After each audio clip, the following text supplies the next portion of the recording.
Friends, welcome back to RR blogs. ఈరోజు blog వచ్చేసి సేమియా పాయసం. కావాల్సినవి నేతితో వేయించుకున్న సేమియాలు, జీడిపప్పు, కాజు, కిస్మిస్, పాలు.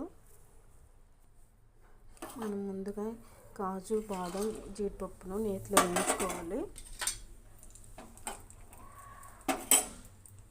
ఇలా వేయించి పక్కన ఉంచుకోవాలి. ఇప్పుడు పాలను తీసుకొని వేడి చేసుకోవాలి. ఇందులో 4 యాలకులు కూడా వేసుకొని మరిగించుకోవాలి. ఇప్పుడు కాగిన పాలలో మనం వేయించుకున్న సేమియాని అయితే యాడ్ చేసుకొని ఉడికించుకోవాలి.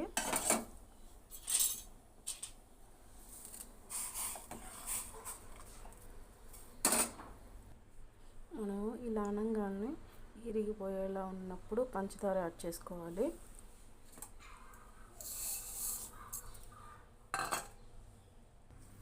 ఇప్పుడు మనం ఇందాక వేయించి పెట్టుకున్న జీడిపప్పు అవి ఇందులో యాడ్ చేసుకోవాలి.